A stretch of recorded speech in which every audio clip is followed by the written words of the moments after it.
அன்பார்ந்த யூடியூப் நேயர்களே, உங்கள் அனைவருக்கும் கவிக்குடிமகன் அண்ணாமலையின் வணக்கம். நான் இன்று உங்களுக்கு வழங்கப் போகும் கவிதையின் தலைப்பு எல்லோருக்கும் லட்டு, எனக்கு மட்டும் அல்வாவா என்பதாகும்.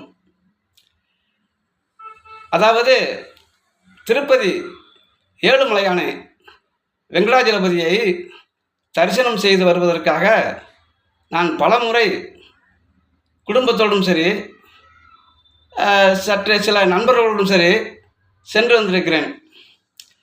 அங்கே திருப்பதி கோவிலில் தரிசனம் முடிந்து இறைவனை கண்ணார கண்டு மகிழ்ந்து மனநிறைவுற்று தரிசனம் செய்து வெளியேறி வரும்போது பக்தர்களுக்கு லட்டுக்களை வழங்குவார்கள். லட்டு என்பது மிக பிரசித்தம் திருப்பதியில், அது உலக புகழ் பெற்றது. அவ்வாறு நானும் பல முறை சென்று தரிசனம் செய்து வரும்போது எல்லோருக்கும் லட்டு கொடுப்பார்கள். ஆனால் எனக்கு மட்டும் அந்த வெங்கடாஜலபதி அல்வா கொடுத்து விடுவார். ஏன் அவ்வாறு கூறுகிறேன் என்றால், பொதுவாக எல்லோர் மனதிலும் ஒரு நம்பிக்கை இருக்கும். திருப்பதி ஏழுமலையானை சென்று தரிசனம் செய்து வந்தால் நமக்கு நிறைய செல்வங்களை அவர் வழங்குவார், வாழ்க்கையில் மிக பெரிய பொருளாதார வசதியுடன் வாழலாம் என்று பற்பல விதமாக எண்ணங்களோடும் கற்பனைகளோடும் அங்கே சென்று வணங்கி வருவார்கள். எனக்குள்ளும் அவ்வாறு ஒரு எண்ணம், ஆசை இருந்தது. வாழ்க்கையில் பொருளாதாரத்தில் மேம்பட்டு வர வேண்டும் என்று நினைத்து குடும்பத்தோடும் சரி நண்பர்களோடும் சரி நான் திருப்பதிக்கு சென்று ஏழுமலையானை வணங்கி வந்திருக்கிறேன். ஆனால் எல்லோருக்கும் லட்டு கொடுப்பார்கள். லட்டு என்பது எல்லோருக்கும் கிடைக்கும்.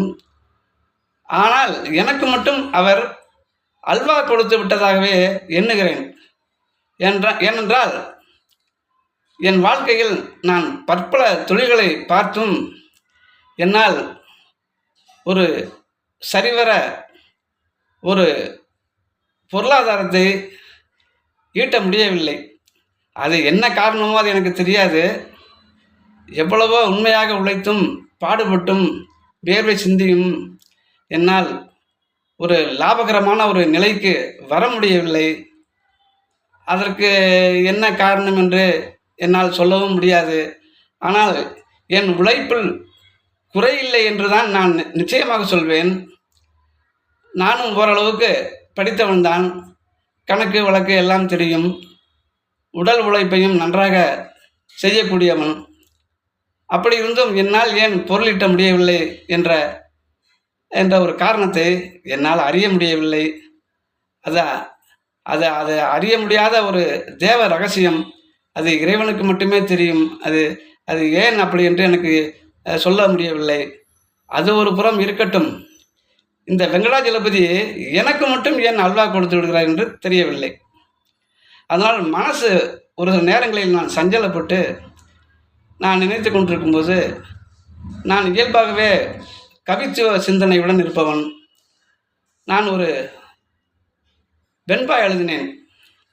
அந்த வெண்பாவை இப்பொழுது நான் வாசிக்கின்றேன். இந்த கவிதையின் தலைப்பு எல்லோருக்கும் லட்டு, எனக்கு மட்டும் அல்வாவா என்பதாகும். இப்பொழுது அந்த இன்னிசை வெண்பாவை வாசிக்கிறேன். செல்வோர் பலருக்கும் தேர்ந்த நல் தீம் லட்டு, மெல்நகும் வாசன் மிகுத்து வழங்கினார். அல்லும் பகலும் அறநெறி நின்றான் எனக்கு, அல்வாவே ஈந்தார் அரி என்று எழுதினேன். இதை மறுபடி சொல்கிறேன். செல்வோர் பலருக்கும் தேர்ந்த நல் தீம் லட்டு, மெல்நகும் வாசன் மிகுத்து வழங்கினார்.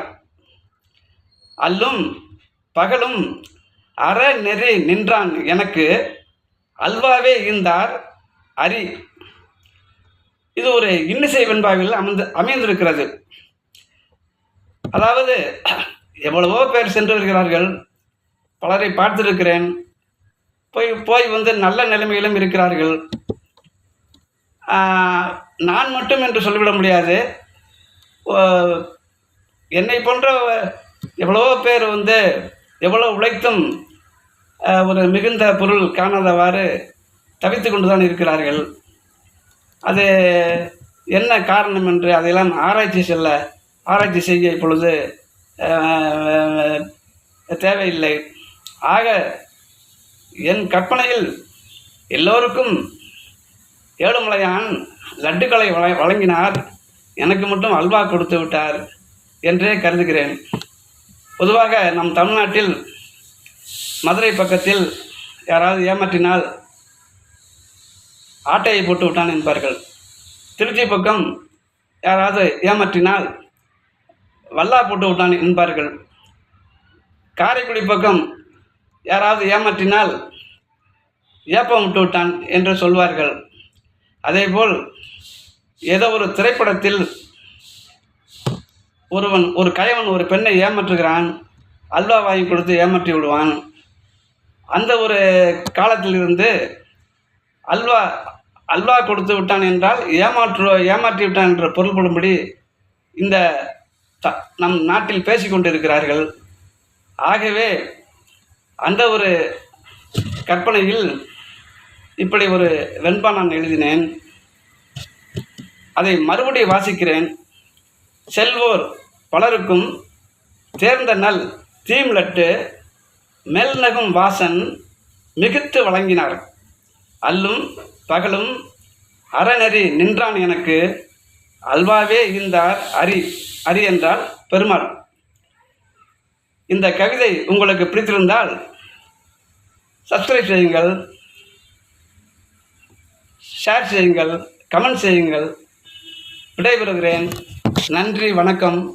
கவிக்குடிமகன், அண்ணாமலை.